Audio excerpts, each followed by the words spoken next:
wil vanoggend met jou praat oor hierdie tema, wat breek jy by Jesus se voete? Okay, so, kom ons spring in. Ek wil graag vir jou 'n gedeelte lees, dis 'n interessante skrifgedeelte, en dis in Markus, en in hierdie gedeelte in Markus 14 vers 3 tot 9, kom Markus, en hy vertel vir ons 'n storie. Nou voordat ek hierdie storie vir jou vertel, wil ek so 'n bietjie vir jou agtergrond gee wat voor en na hierdie storie gebeur. En so wat gebeur is, jy lees dit nou nie in Markus nie, maar in die evangelie van Johannes, lees jy dat net voordat hierdie storie gebeur het, is waar Jesus vir Lazarus uit die graf uitgeroep het.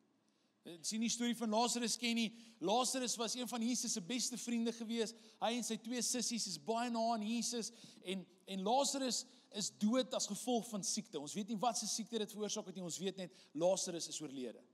En hulle het Lazarus in die graf ingedra, hulle het hom toegebind, Lazarus was al agter die klip gewees, en Jesus daag op, en onthou dat op hierdie punt het Jesus ongelooflike goed gedoen. Jesus het al 'n siek dogtertjie genees, maar niemand het werklik gesien hoe hierdie dogtertjie lewendig word nie. Hulle, as jy die storie van Jairus ken, so ruk terug daaroor gepreek, dan weet jy dat hierdie dogtertjie het in die bovertrek gelê, en Jesus het vir haar gesê, klein dogtertjie staan op, en hierdie dogtertjie het begin lewe. Ongelooflike storie. So 'n storie waar ons sien waar iemand wat dood was gelewe het. Maar net 'n paar mense het dit gesien, en niemand het werklik gesien toe Jesus hierdie dogtertjie lewendig maak nie. Ons het Jesus gesien voor hierdie storie waar Jesus blindes laat sien. Dis ongelooflike goed.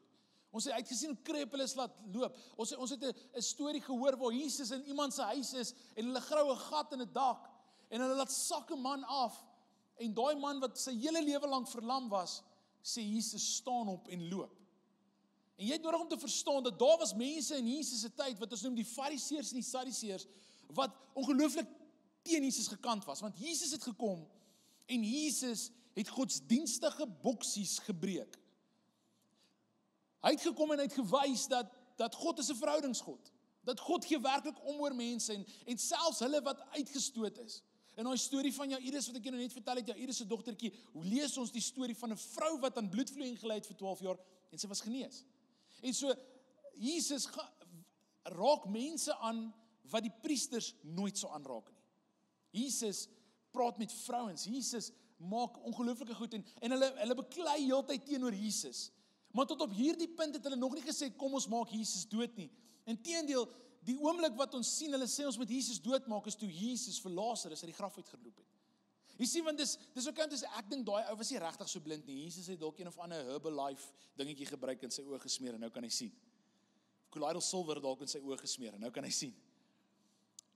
En dit kon maklik gewees het, dis klein wonderwerke. Maar weet jy wat? Slegs God kan iemand uit die dood uit laat lewe. Glo julle dit? Ek het nog nie iemand gesien. Daar was 'n paar ouens wat dit al gefake het. Jy het al die storie gesien van die ou wat gemaak het of hy dood is, en toe sê hulle, no, we raised him from the dead. Nee broer, jy het nie. Jy was nooit dood nie. Okay? En Lazarus was so dood, dat toe Jesus opdaag, jy het nodig om hierdie te verstaan, toe Jesus opdaag om vir Lazarus lewendig te maak, toe sit al 3 dae later, Lazarus lê in die graf vir 3 dae, die klip is voorgerol, hy's toegedraai, almal het gesien in daai area dat Lazarus dood is, en Jesus kom en hy sê, rol weg die steen. Maak die graf oop. En weet jy wat is die reaksie? Jesus, hy ruik al. Of 2025 vertaling, Jesus, hy stink al. Ek weet nie of jy onlangs geruik het as iets dood is nie, maar dit het nie 'n aangename reuk nie. En vanoggend met jou praat oor jou reuk. So dink gou oor hoe ruik iets wat dood is. En dis nie lekker nie, nee. Ek het die voorreg gehad om vroeër hierdie jaar te gaan jag, en ons is daar in die veld, en ons is besig om 'n bok te soek, wat ons nie gekwes het nie, ons het hom geskiet, ons het hom net gesoek, tussen die gras gelê, en terwyl ons daar ry, toe op 'n stadium toe stop ons, en ek ruik iets, en toe ons so kyk, toe sien ons daar's 'n bok wat die vorige jaggroep geskiet het, wat hulle nie kon gekry het nie, en hy lê daar in die veld, en hy vrot. Sorry, ek weet, dis nie kanseltaal nie, maar daar's nie 'n beter woord vir dit nie. Hy stink verskriklik, okay? Hy lê daar, en ek dink net vir myself, dis dood. Dis hoe dood ruik. En dit is hoe Lazarus geruik het. Maar volgens sy sissies, hulle het gesê, hoorie, so Lazarus ruik nie great nie, hy sal 'n paar dae oorlede. En Jesus stap en hy sê, ek gee nie om hoe hy ruik nie, rol die klip weg, en hy skree, Lazarus, kom uit. En Lazarus kom uit die graf uitgestap. Nou, ek weet, julle luister net gospelmusiek. Julle luister net worship en so. Niemand luister Michael Jackson nie. Maar as ek dink aan Lazarus, dan dink ek aan Thriller. Het julle al daai music video gesien? Sorry, ek vat julle nou terug. Dis musiek voor my tyd. As ek aan Lazarus dink, dis waarna ek dink, is hierdie ou wat met hierdie lap uitge... Okay. En Lazarus kom uit die graf uitgestap en almal verloor dit. En hulle is van hoor hierso en hulle maak hierdie stelling, dit is slegs God wat mens kan lewendig maak. En die mense het in daai oomblik begin glo dat Jesus is God en dit kon die Fariseërs en die Sadduseërs nie hanteer nie. En dit sê in die begin van Markus 14, dit sê dat Jesus was vir hulle 'n bedreiging en daarom het hulle begin, het hierdie oomblik toe Jesus vir Lazarus uit die dood het opwek, was die oomblik wat hulle begin sê het, ons het nodig om hom dood te maak. Kan ek vanaf vir jou sê, as ek en jy 'n bedreiging raak vir die vyand, dan sê ek moet jou doodmaak. As jy begin jou geloof werklik uitleef, dan gaan jy teenkanting kry. As jy jou geloof begin uitleef, dan gaan die vyand sê, ek het nodig om hierdie man of hierdie vrou, of hierdie jong persoon, ek het nodig, of selfs hierdie ou persoon, ek het nodig om hulle stil te maak. Jy sien, dit is presies wat die Sadduseërs en die Fariseërs met Jesus gedoen het. Ons het nodig om hom nou stil te maak. En so daar gebeur hierdie storie, en dan gebeur hierdie storie wat ek vanoggend met jou oor wil praat, en dan na hierdie storie sien ons vir Judas Iskariot, waar Judas Iskariot vir Jesus verkoop vir 'n klomp stukke silwer, en hy sê, ek gee hom oor aan julle, ek gaan hom verraai vir silwer. Maar tussen hier, en hierdie is die storie waar ek by wil praat, is tussen die oomblik waar Markus vir ons vertel van die Fariseërs wat sê hulle moet Jesus doodmaak, en Judas wat uiteindelik met hulle 'n vergadering om te sê, ek gaan hom verraai vir julle, vir 30 stukke silwer. Tussen dit vertel Markus vir ons 'n interessante storie. En hierdie storie is 'n storie oor 'n vrou wat iets gedoen het wat ondenkbaar was vir die mense wat om by die tafel was, en ek wil dit vir jou lees, en dan gaan ons 'n bietjie daaroor praat, en hierdie storie sê die volgende, Lance, jy kan dit vir ons daar opsit, dit sê, intussen was Jesus in Betania by die huis van Simon, die man wat van 'n ernstige velsiekte genees is. Nou ek wil net gou stop. As jy in die 33 vertaling kyk, of die 53, 2020 vertaling, dan sal jy sien, daai ernstige velsiekte waarvan Markus hier praat, hy was genees van melaatsheid. Ek wil iets oor dit sê. Okay? En dit sê, so hulle was in Simon se huis. Sê, tydens die ete kom daar 'n vrou in met 'n albaste fles vol egte, baie duur aromatiese olie. Sy breek toe die seël van die fles en gooi die olie oor Jesus se kop uit. Sommige van die wat saam met hom aan tafel was verontwaardig daaroor, hoekom het hierdie verkosing van dierolie, het hulle gesê. En dan gaan dit aan, en dit sê die volgende, dit sê, ons kon dit vir 'n eislike bedrag gekoop het en die geld vir die armes gegee het, en hulle het haar uitgetrap.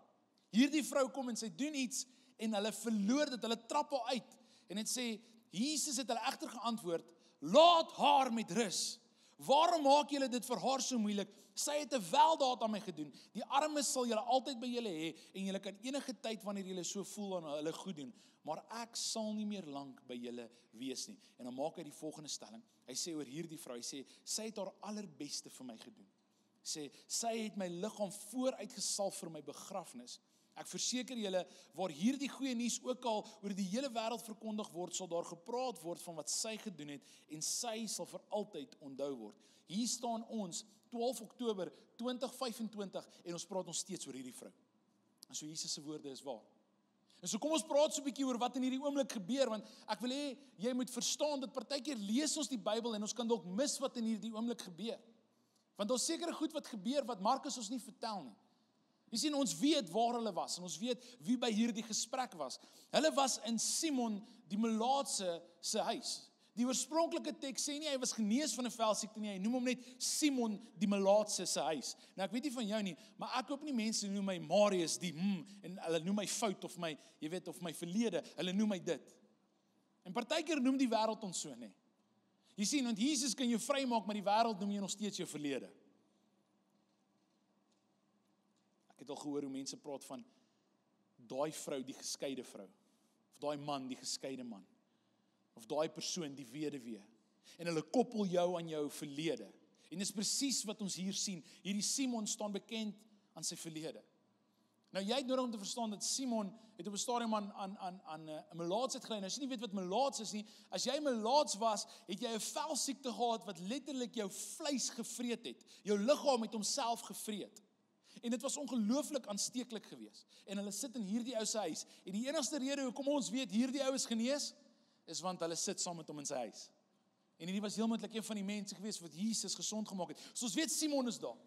Ons weet dat Maria is daar. Maria is die een wat die olie gebreek het. Ons gaan nou by haar kom. Ons weet die disippels was saam met Jesus. Die disippels was altyd saam met Jesus. Veral sy 4 beste vriende, waarvan Petrus een van hulle was. Hulle was saam met Jesus hier geweest. Ons weet ook dat Lazarus hier was. Want as jy hierdie selfde gedeelte in Johannes gaan lees, in Johannes 12, dan lees jy dat Lazarus was ook daar geweest. En hierdie is heel moontlik die rede hoekom hulle saam gekuier het. En hulle sit saam almal om hierdie tafel. En hulle is besig om te kuier. En dit sê Jesus het teruggelê en saam met hulle gekuier. Is dit jou prentjie van Jesus? Jy sien, Jesus is 'n verhouding God. Jesus sit en kuier saam met hulle. Dink net gou, kom ek gee gou vir julle die tydlyn. So van hier waar Jesus nou sit, oor 5 dae gaan Jesus gekruisig word. Gaan hy gevange geneem word, verhoor word en dan gekruisig word. Wat sou jy gedoen het as jy geweet het, oor 5 dae gaan ek doodgemaak word? Sou jy lekker by die tafel gesit en gechill het saam met jou vriende? Of sou jy geweet het, ek het nodig om 'n paar goed in orde te sit. Jy weet, as my finansies reg, dalk moet ek nou lewensversekering uitneem. Jy weet, dan is alles alright. Jesus sit hier en Jesus se optrede wys vir ons iets van Jesus se hart. Jesus se hart is verhouding. Selfs op pad na die kruis toe. Wat doen Jesus? Hy bou verhouding. En hy sit hier by hierdie tafel en ek wonder by myself, ek wens ek kon 'n vlieg op die muur gewees het om te hoor waaroor hulle gepraat het. Het jy al ooit in die mall gesit en dan sien jy daar's 'n paartjie besig om met mekaar te praat en dan wil jy net graag weet. Ek doen dit nooit, ek wil dit net sê. Dit is altyd vir die snaakste wanneer paartjies beklei, want hulle praat so tussen die hulle tande. Ek wil net hoor wat daar aangaan. En net soos wat ek graag daai gesprekke soms wil hoor, om te hoor wie was verkeerd, so wil ek graag hoor wat het hulle om hierdie tafel gesit, maar ek kan my net indink, wat het hulle gesê om hierdie tafel. Onthou die mense om hierdie tafel, Simon is die eerste keer wat ons van hom hoor, wat sy naam genoem word, die melaatse. So Simon heel moontlik in hierdie gesprek wat hulle in die huis is, staan Simon op en hy sê, hoor julle welkom by my huis. Dis mooi, né? Ek wil julle graag verwelkom en die enigste rede hoekom julle vandag in my huis kan wees is omdat Jesus en hy wys sy naam uit en ek knip vir hom hoog. Hy sê vir hom Jesus het my gesond gemaak. Hy sê sien julle hierdie klokkie wat teen die muur hang? Dis my klokkie. Dis my verlede. As jy nie hier geweet het nie in Bybelse tye, as jy melaats was, moes jy rondgeloop het met 'n klokkie wat om jou heup vasgemaak is, dat oral waar jy loop dan hoor jy net ding ding ding ding ding, amper soos 'n bees. Jy hoor heeltyd waar hierdie persoon is, want as so 'n persoon naby jou gekom het en jy het hierdie klokkie gehoor, dat jy geweet om te vlug en te gaan wegkruip, want jy kan siek word soos hierdie persoon. En Simon heel moontlik sê, welkom in my huis, Jesus, jy is die rede dat almal vandag in my huis kan kuier en nie meer vir my weghardloop nie. Daar's my klokkie, hy het my vrygemaak van dit. En almal is net soos van, Jesus, jy's so amazing. En moontlik toe sê die disippels, Petrus, jy moet ook iets sê. Het julle ook sulke vriende, dat hulle wil nooit praat en dan sê hulle, jy moet praat. Het julle sulke vriende in julle lewens? Ek het sulke vriende in my lewe en ek is mos altyd die een wat moet praat. En heel moontlik sê die disippels, Petrus, sê jy ook iets oor wat Jesus gedoen het? En Petrus sê, ek wil net sê, soos wat Simon nou gesê het, jy weet, Jesus het hom vrygemaak, ek kan julle vertel dat, daar was 'n oomblik gewees, waar ons op die see was, in see van Galilea, Jesus het ons oorgestuur, en so hierso toe dit donker raak, toe begin daar 'n storm opsteek, en daar kom toe 'n spook aangestap, maar dit was nie 'n spookie, dit was Jesus, en Jesus kom toe by die bootjie, en Jesus sê toe, Petrus, klim uit, en ek het uitgeklim, en ek het op water geloop, en Johannes was seker van, vir 2 tree, toe sink jy. Jy het sulke vriende ook in jou lewe nodig, hoor, wat jou eerlik hou. Was nie so vis, het was so vis.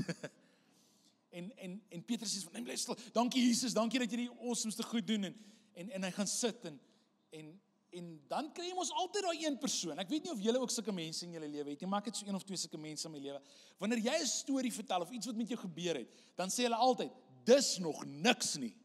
Ken julle sulke mense? Nee, moenie vir hulle wys nie, ek vra net, ken jy sulke mense? Dis nog niks nie. En Lazarus was heel moontlik daai ou. Jy het malaatsheid gehad en jy was genees, jy het op water geloop, dis nog niks nie. Kan ek julle sê, ek was dood. Soos in op haar asem gehaal. En ek praat nie van CPR toe ek terug nie, ek het al begin stink. Ja, Lazarus, hy sê, kan ek julle sê wat gebeur? Ek was soos in die hemel en dit was soos, ek was op pad na die Vader toe en toe hoor ek, Lazarus, kom uit. En toe draai ek om, toe gaan ek terug. En hier's ek nou. Ja, ons kan nie dit beat nie. Ek vertel vir jou hierdie storie, jy lees nie noodwendig dit daar nie. En ons weet nie waaroor hulle gepraat het nie, maar ek kan net dink dis waaroor hulle gepraat het. Want as jy in Jesus se teenwoordigheid werklik was, dan praat jy oor wat hy vir jou gedoen het. Ek onthou toe ek my hart net vir die Here gegee het, ek kon nie ophou praat oor die feit dat Jesus vir my lief is nie. En ek dink een van die hartseerste goed wat gebeur dikwels, hoe langer ons die Here dien, hoe minder praat ons oor hom.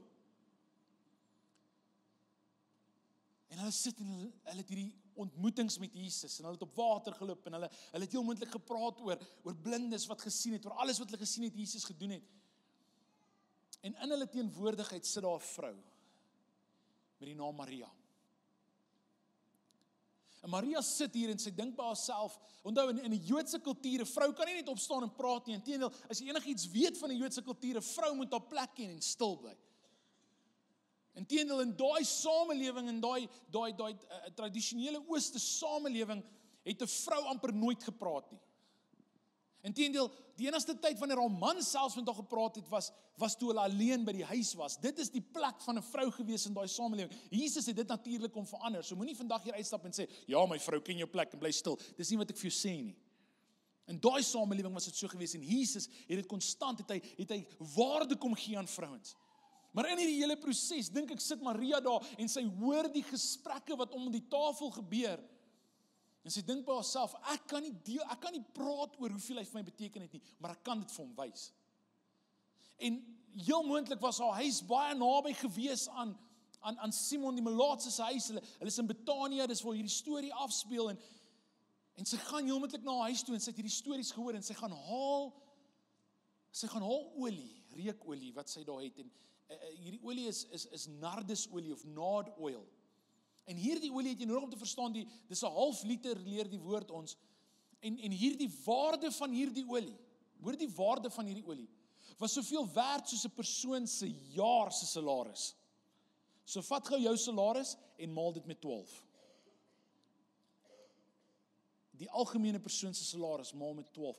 Dis die waarde van hierdie olie gewees, 'n hele jaar se inkomste. En sy gaan vat hierdie olie. En terwyl hulle besig is om te praat, sê sy, ek kan nie noodwendig praat nie, maar ek gaan dit vir hom wys met my optrede wat hy vir my beteken. Ek kyk na Jesus en wat ek sien is, ek gaan die ding wat ek besit, wat die kosbaarste vir my is, wat die meeste waarde vir my het, ek gaan dit vat en ek gaan dit vir hom gee. En wat hier gebeur is, sy gaan haal hierdie olie. En nou het julle nodig om te verstaan, sy het nie opgedaag en gesê, julle, ek gaan nou Jesus salf nie. Dis nie wat gebeur het nie, gaan lees die storie. Dit sê hulle was besig om aan te lê aan tafel en besig met hierdie gesprek, besig om saam te eet. En die volgende oomblik, toe stap sy net in. En ek hou meer van wat die ou vertaling sê. Die ou vertaling sê, sy het hierdie kruik gevat met al hierdie olie en sy het die kruik gebreek. Dit is belangrik dat jy dit sal hoor vanoggend. Sy het hierdie kruik gebreek en toe sy hierdie kruik breek, toe gebeur daar iets in die vertrek. Het jy al ooit per ongeluk iets lekkerryk goed omgestamp en die botteltjie het gebreek? Ek onthou so ruk terug in ons huis, my vrou by Mr. Price, een van hierdie botteltjies gekoop met die stokkies in, wat ons almal vergeet om te draai. En ons het een van daai botteltjies in ons huis en ek weet nie wat gebeur nie, maar ek stamp per ongeluk die ding om en daai botteltjie breek. En toe daai botteltjie breek met hierdie lekker ryk olie in, toe is ons hele huis ewe skielik, daar's 'n aroma. En so wat ek sien in hierdie oomblik wat gebeur, is hulle is besig om te praat en hierdie een vertel heel moontlik van wat Jesus gedoen het. Daai ene vertel oor hoe opgewonde hy is oor alles wat Jesus gesê het gaan gebeur. En die volgende oomblik ryk hulle nie dood nie, maar hulle ryk lewe. Hulle ryk iets vars, iets gebeur in hulle sintuie wat hulle moet stop en kyk waar kom hierdie reuk vandaan. En toe hulle kyk waar hierdie reuk vandaan kom, toe sien hulle hierdie vrou wat hierdie duur olie gebreek het en dit oor Jesus se kop uitgegooi het. Hulle het heel moontlik haar nie eers gesien nie. Sy het nie waardig genoeg gevoel om te praat nie, as gevolg van die kultuur. Maar tog gaan sy en sy sê, Here, ek gaan nie praat nie. Ek gaan nie dien met my dade.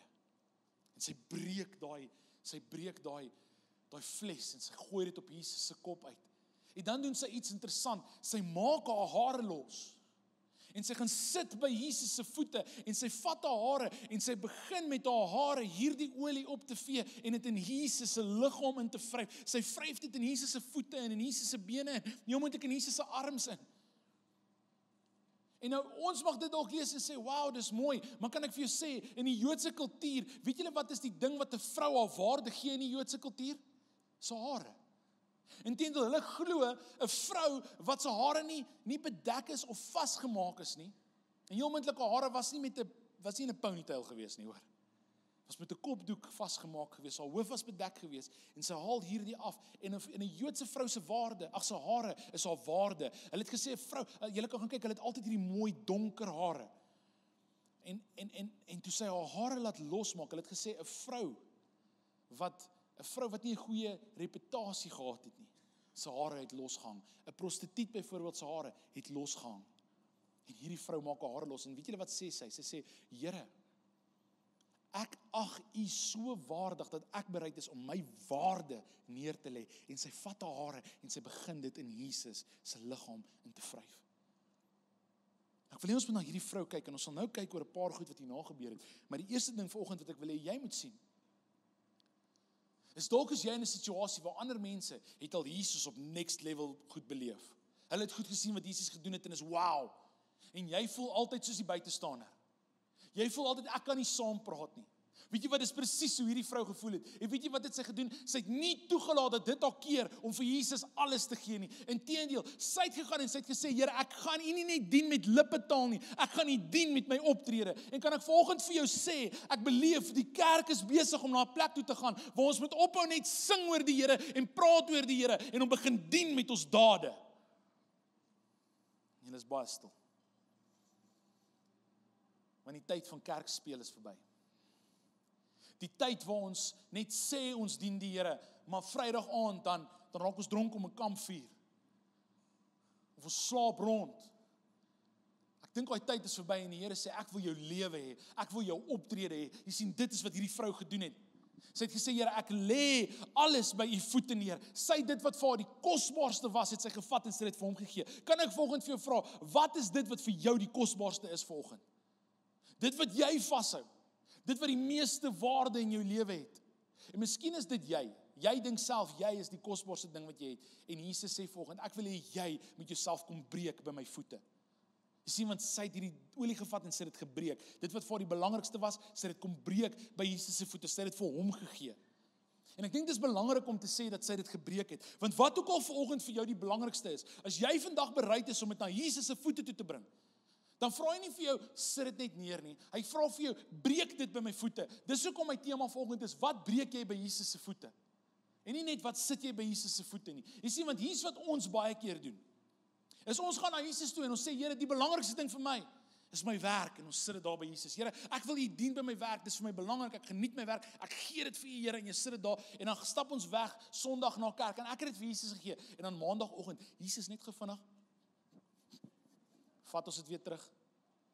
Ons bring ons kinders na Jesus se voete toe. Here, my kinders is belangrik vir U, en ek wil my kinders reg groot maak, en my kinders is dalk al uit die huis uit. Here, ek gee my kinders vir U, ek kan nie meer nie, Here, ek kom breek hierdie vashou wat ek het oor my kinders, ek kom gee dit vandag vir U, leer my hoe om hulle te lei. En dan, wanneer dinge begin rof raak, of jou kinders tree nie op soos wat jy wil hê hulle moet optree nie, in plaas van om dit te gebreek het by Jesus se voete, vat ons dit weer, hardloop ons weg met dit. Ek dink ons iets simbolies daarvan as ons iets breek by Jesus se voete, want as jy dit breek, kan jy dit nie terugvat nie.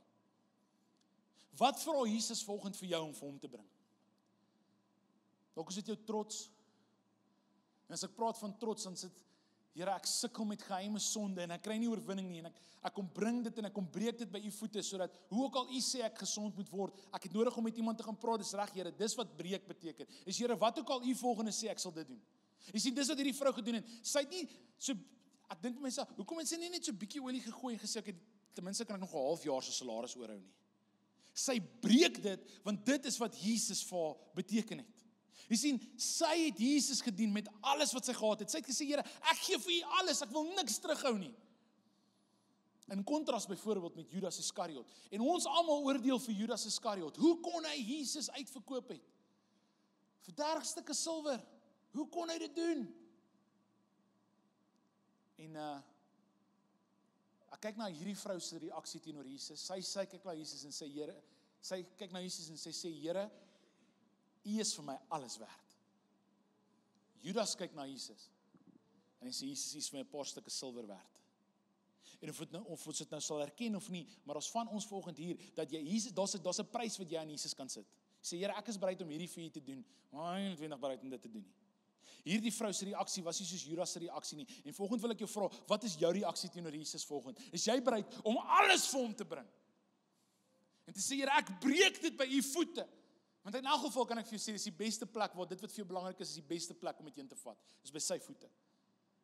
En nie net doen sy dit nie, want toe sy daai fles breek en hierdie olie loop uit. Toe sê sy, Here, ek sit nie net by U voete nie, ek kleef dit aan U vas. Dis vir my 'n mooi prentjie van wat gebed is. Gebed is, Here, dit wat ek bekommer, ek vat dit elke dag na U toe en ek smeer dit aan U soos wat olie aan U gesmeer word. Here, moenie U van my vergeet nie. Here, sien my offer. En dit is vir my interessant as ek hier na kyk, is die mense se reaksie. Jy sien, want Jesus bevind homself tussen twee reaksies. Een vrou wat bereid is om alles vir hom te gee, en ons van julle wat vandag hier sit, julle val in daai kategorie. Jy het al alles vir Jesus gegee. Jy gee alles vir Jesus Christus vanmôre. Maar dan sal die ander kategorie van mense wat 'n opinie het oor ander mense se worship. Hulle kyk en hulle sê, hoe kan jy dit doen? Jy weet, daar's mense wat vir jou sal sê, hoe kan jy elke Sondag kerk toe gaan? Daai mense is in elk geval almal fake, het jy al gesien hoe hulle is? Dan sê ek altyd vir hulle, welkom, jy's ook fake, welkom by die klub, jy kan ons maar join. Jy sien, en die realiteit is, hulle sit hier, en in plaas daarvan, om na haar worship te kyk, want dis wat sy gedoen het, sy het aanbid. Kan ek vir jou sê, worship is nie net musiek nie, dis 'n leefstyl. Dit is hoe ek my dag tot dag lewe leef teenoor Jesus Christus. En hierdie vrou kom en sy sê, Here, ek gaan laat my optrede spreek van hoe lief ek U het. En hulle sit terug en hulle kyk na haar. En hulle sê, wat is jy mee besig? Ons van julle wat vir julle vriende gaan sê, ek is jammer, ons kan nie meer saam met julle kuier nie, want as ek saam met jou kuier, word ek dronk. Hoe kan jy dit vir Jesus gee? Dis dan 'n lekker Vrydag aand. Hop. Jy sê, ek kan nie meer met jou vriende wees nie. Iemand vertel my in die week, sê vir my, en ek sê so, dankie vir die Here vir dit. Hierdie vrou sê vir my, sy sê, môre ek en my vriendin het besluit, ons gaan op 'n kuier en ons gaan die Here begin dien. Ons gaan nie meer in kuierplekke uithang nie, ons gaan kerk toe kom. Dit is wat ek in hierdie vrou sien. Sy sê, ek offer alles wat ek het op. Want moenie fout maak nie, om te kuier is lekker. So kom ons dit doen. Om rond te slaap is lekker, so kom ons dit doen. Om 'n geheime sonde te hê is lekker. Dis dalk nie na die tyd lekker nie, maar dis lekker. En as dit nie lekker is, dan doen jy dit nie reg nie. Maar jy sien, Jesus het nooit beloof dat die wêreld gaan nie vir ons lekker goed gee nie. Jy sien, dis hoe die vyand ons inlol. Hy sê vir ons, as jy my dien, is dit lekker, maar die gevolge is nooit lekker nie. Dis presies wat met Eva gebeur het. En Jesus kom vra vanoggend vir jou, is jy bereid om daai goed vir my te gee? Is jy bereid om 'n lewe neer te lê? En as jy dit doen, wees bewus daarvan. En wees oortuig daarvan, dan gaan mense jou soos jou kritiseer. Hoe kan jy, soos, hulle gaan die volgende vir jou sê, hoor jy vat dit nou 'n klein bietjie ver. Elke dag Bybel lees, nooit. Vrydaande, saam met familie kuier, om 'n tafel en praat oor wat Jesus gedoen het. O nee, julle vat dit nou te ver. Elke Sondag in die kerk, jy vat dit te ver. Of nog erger, gee jy jou geld vir hulle. Weet jy wat hulle met daai geld doen? Ja, hulle gee vir arme mense kos. Ja, hulle is besig om die koninkryk te bou. Jy sien, dis wat hierdie vrou gesê het. Sy het gesê, Here, ek gee nie om wat ander gaan sê nie. Ek weet daar gaan 'n reaksie wees, maar ek gee dit vir U. En is interessant, as jy hierdie gedeelte gaan lees, wat ek net vir jou gelees het in Markus 14, as jy die oorspronklike Grieks gaan lees, nou wat lekker is daarvan, en dit raak so 'n bietjie weg as jy in die Afrikaanse vertaling, of selfs Engels dit inlees, is die Grieks het 'n manier om 'n stemtoon vas te vang, of 'n reaksie vas te vang. Soos byvoorbeeld, kom ek gee julle 2 voorbeelde. Die een van die voorbeelde is, julle weet waar Jesus in die huis ingestap het van die klein dogtertjie wat dood was, en dit sê in ons Bybel, en Jesus het hulle uitgesit.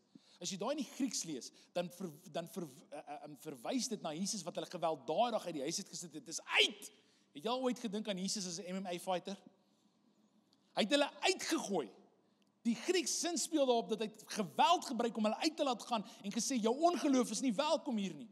En hierdie storie, wanneer Jesus reageer teenoor hulle wat sê, en jy kan dit gaan lees in Johannes, as jy in Johannes dit gaan lees, dan sê jy die persoon wat hom gekritiseer het, was Judas Iskariot.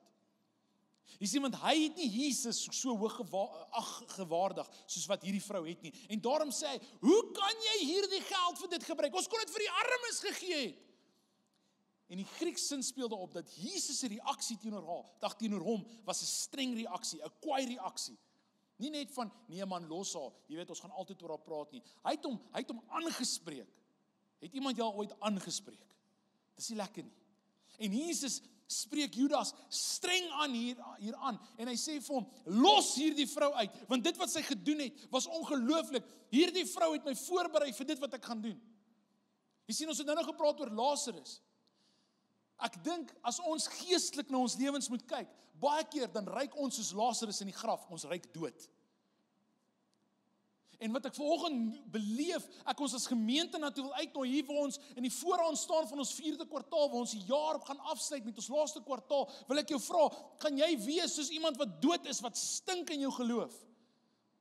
Of gaan jy wees soos hierdie vrou wat sê, Here, dit wat ek die kosbaarste is, gaan ek vir U bring en ek gaan dit breek. Want wanneer ek en jy dit wat vir ons kosbaar is bring, en ons breek dit by die voete van Jesus, dan sal 'n aroma wat uitkom. Ander mense neem kennis. Volgende sit jy met die vraag, Here, het ek dalk my fles vol olie vir myself gehou? En eintlik wat U wil hê is, dit wat vir my die belangrikste is, dat ek nodig om te kom breek by die voete van Jesus. En hierdie vrou se reaksie in hierdie oomblik, nie net verklaar sy Jesus, U is belangrik nie, wat sy hier kom erken, en sy erken, Jesus, U is God. Ek moet vertel julle iets van hierdie olie, en met dit wil ek afsluit volgende. Hierdie olie, wat sy gebreek het, was baie duur olie, soos ek nou vir julle gesê het, maar weet jy wat jy hierdie olie gekry? Niemand van ons weet waar sy hierdie olie in die hande gekry nie. Ons ken nie die behind the scenes story van hierdie olie nie. Maar hierdie olie was die enigste plek waar jy dit werklik geruik het. Jy het dit nie in die algemene huishouding geruik nie. Inteendeel, jy het dit nie eers onder die priesters geruik nie. Jy sien, hierdie olie was die good stuff, dit was die duurste goed. En hierdie olie wat sy gehad het, was gevind gewoonlik. Kom ek vertel julle, waar kom hierdie olie vandaan? Hierdie olie kom van die Indian Himalayan Mountains af, is al waar jy hierdie nardesolie kon kry. En dis hoekom dit so skaars was, tot vandag toe, is een van die skaarsste olies wat daar is. En sy het hierdie olie gevat, en sy het dit by sy voete gebreek, en die enigste plek waar jy eintlik hierdie kon gekry het, was in paleise. En ek praat nie van die algemene persoon, 'n prins of wat ook al nie, slegs die koning het hierdie olie gebruik.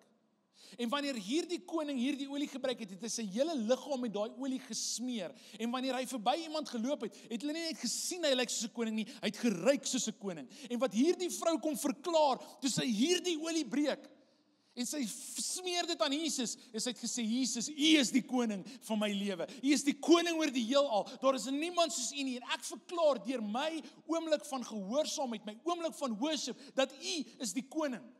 As ek en jy werklik glo dat Jesus is die koning van konings, dan sal ons dieselfde doen. Ons sal dit wat vir ons die kosbaarste is, na hom toe bring en sê, ek breek dit, want dit behoort aan die koning.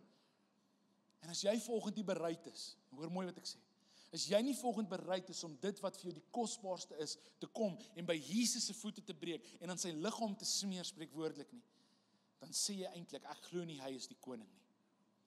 Hierdie vrou het geglo hy is die koning. En as ons glo dat Jesus is die koning, sal ons optrede altyd volg in dit wat hy sê. Ek sien, en sy kyk na hom en sy sê, Here, ek gee vir U my alles. Sy smeer dit aan sy lyf. Ons familie, vanoggend vra ek jou, Is daar ook goed wat jy aan vashou, wat Jesus jou volgende na toe uitnooi, voordat hierdie jaar klaarmaak, voordat ons aan die laaste gedeelte van hierdie jaar toe gaan, wat Jesus volgende jou van bewus wil maak, wat hy sê, bring hierdie vir my. Want dis wat ek volgende beleef hy ons vra. Hy nooi jou volgende, bring dit vir my. Sy breek hierdie olie, sy smeer dit aan sy liggaam. Jesus sê, ons sal altyd hierdie vrou onthou. En weet julle wat, ek weet nie of julle hierdie geweet het nie. Maar as jy olie, ek het 'n vriend wat vir my cologne nou die dag gekoop het. Dis baie lekker cologne. Ek is mal oor lekker ryk goed. En ek spuit dit aan my klere, en ek het dan aan 'n T-hemp wat ek het gespuit, en daai T-hemp is deur die was. En Vrydag trek ek daai T-hemp aan, en hy kom uit die was uit. Ek het hom self gestryk. Dankie. My vrou het hom gewas, ek het hom gestryk. En toe ek die hemp so oor my lyf aantrek, toe hy so oor my neus gaan, toe ruik ek nog steeds daai cologne. En dis nie nardesolie nie, dis net nice cologne. Trek ek 'n hemp aan en dadelik ruik ek en ek onthou die vorige keer wat ek het gespuit het. En daai hemp is al deur die was. Nou hier is die interessante ding. Ek weet nie of julle weet nie, maar in Jesus se tyd het almal nie elke dag gebad nie. Daar was nie 'n shower vir almal of 'n bad vir almal nie. Jy het so elke paar dae het jy jouself afgevee met 'n nat lap of gaan was in die rivier. Nou ons weet dit hierdie het gebeur 4 of 5 dae, hang af of jy Johannes of Markus lees, hulle verskil so klein bietjie in 'n tydlyn. Hoeveel dae hierdie gebeur het net voordat Jesus gearresteer was. In die tuin van Getsemane en hierdie vrou se worship het beteken dat dit het 'n aroma losgemaak, maar sy het dit in hom ingesmeer, dat Jesus het geruik soos 'n koning. En omdat Jesus geruik het soos 'n koning, kan ek net dink die aand toe Jesus, en onthou hierdie is in sy vel ingetrek. En wanneer Jesus by jou roep, dan ruik hy soos 'n koning. Toe Jesus, ons het vanoggend gesing Hosanna, so kort hierna, 2 dae hierna, nadat Jesus gesmeer is met hierdie olie, ry hy op 'n donkie in Jerusalem en triomferend ry hy in Jerusalem en weet jy wat hierdie mense geruik? Hy ruik soos 'n koning. Jy sien, haar optrede het hom laat ruik soos 'n koning. Ek vra volgende vir jou, laat jou optrede Jesus ruik soos 'n koning. Laat mense om jou beleef, Jesus is koning as gevolg van jou offer, want dis wat hierdie vrou gedoen het. En hy ry in, en hulle ruik iets. Hulle moes dit geruik het. Daai olie kon nie net afgewas het nie. Jy sien, dit was in sy liggaam. Heel moontlik het Jesus nooit gewas weer nadat daai olie aan sy liggaam gesmeer is nie. En dis hoekom Jesus maak hierdie stelling. Sy het my gesalf en my voorberei vir my dood wat kom, vir my begrafnis. So daai reuk het saam met hom graf toe gegaan. Dit beteken toe hulle Jesus kom arresteer het in die tuin van Eden, toe Judas Iskariot hom kom verraai het en hulle sit daai boeie aan hom, heel moontlik het hulle gesê, hoorie, ruik jy dit? Hierdie ou ruik nie soos 'n krimineel nie. Hy ruik soos 'n koning. En hulle vat hom paleis toe in. En is vir my interessant as jy gaan kyk na Pilatus se storie. Pilatus kyk na hierdie man en hy sê, hierdie man lyk nie vir my soos 'n misdadiger nie. Ek wonder of hy hom geruik het en dit het hom beïnvloed. Sy ryk so koning hierdie ou. Heel moontlik toe hulle besig was aan die kruis om hom te slaan en hulle slaan hy spykers in. Ek meen jy moet naby aan iemand wees om spykers in hom in te kan slaan. Toe hy gesweet het, wat het uit sy liggaam uitgekom en wat was in hom gewees? Olie. Jy sien, wanneer ek en jy soos hierdie vrou kom en ons offer dit wat vir ons belangrik is, dit gee geur aan Jesus. En die wêreld het weer nodig om Jesus te ruik, want dit stink daar buite. Die wêreld ruik nie goed nie. Maar wanneer ek kan kom en ek begin ly vir hom, wat kom uit my uit? Jy sien, ek wil soos Jesus wees, dat as hulle my slaan, wil ek soos hy ruik. Ek wil sê, kyk net na hom.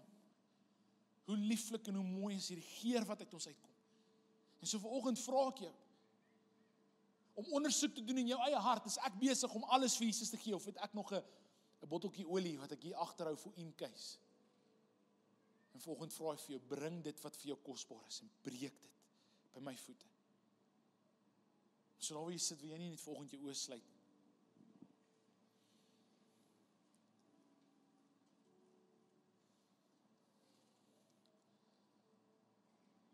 Volgende beleef ek hoe hy in jou lewe in verhouding met jou staan, soos wat ons lees in Markus 14, waar hy aan die tafel gesit het en in verhouding was met almal om hierdie tafel, en terwyl hy daar sit,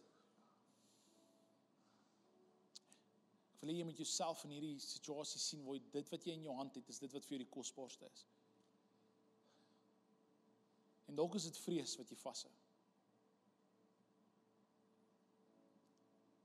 En is vir jou kosbaar want jy's bang om dit weg te gee. En volgende vra hy vir jou, bring dit vir my. Dalk is dit seer volgende wat jy vashou. En jy wil dit vir niemand anders wys nie, en jy steek dit weg, en volgende vra jy, my kind, hou op dit op jou eie dra en bring dit vir my. Gooi dit stikkend by my voete. Dalk is dit jou toekoms, jou kinders, jou finansies. Dalk is dit trots. Wat ek al dit volgende is, beleef hoe die Heilige Gees jou volgende uitnooi. Bring dit na my toe, maar moet dit nie net na my toe bring, dat jy dit later weer kan vat nie. Kom breek dit by my voete. Kom smeer dit aan my lyf, kom gee dit werklik vir my, dat jy dit nie weer kan terugvat nie. Kom gee jouself, soos Romeine sê, as 'n heilige en lewendige offer aan God. Kom breek vanoggend dit wat jy kosbaar is. Here, ons kom gee elke persoon vandag hier, ons kom gee dit vir U. Ons kom breek hierdie olie by U voete. Ons kom smeer dit aan U liggaam. En keer dat ons weet U is goed. En wanneer ons iets vir U gee, dan gee U altyd vir ons iets beters terug. En Judas se oë, toe sy dit gee, het sy dit gemors. Maar toe sy dit vir U gee, Here, het U dit soveel meer vermeerder, dat ons vandag nog praat oor daai oomblik van gehoorsaamheid. Ons kom gee volgend. Ons kom gee dit vir U. Mag ons nie dit weer probeer terug aan mekaar druk en dit vat nie. Ons gee dit vir U. Heilige Gees, beleef so iets vanoggend iets begin doen van mense wat dalk is waar Judas was, wat sê ek is bereid om sekere goed vir Jesus te gee. Ek kan 'n waarde, ek kan 'n waarde aan Jesus koppel en dis nie alles nie. Here, ek beleef U wil vanoggend ons vat van 'n plek waar ons soos Judas is, na 'n plek waar ons soos Maria is, wat ons sê, ek kan nie waarde koppel aan Jesus nie. Hy's onmeetbaar, hy's ontelbaar. Daar's nie waarde wat kan meet hoeveel ek hom waardig ag nie. En Here, mag ons hierdie kwartaal wat voor lê, mag ons dit wat ons vir U gee, mag dit ons alles wees. Want nie net is ons hart teenoor U dat ons vir U lief is nie. Ons sien U as die koning en ons weet, Here, hierdie aksie gaan altyd wees dat U los ons beter as wat U ons gekry het. En dit wat ons gee, dra gewig. Mag die wêreld die aroma ruik van die mense wat vandag uit hierdie gebou uitstap, die mense wat hierdie video aanlyn kyk, wanneer hulle uitstap, Here, mag hulle die aroma ruik van offers wat gegee word aan Jesus Christus. Ek bid dit in Jesus se naam. Amen.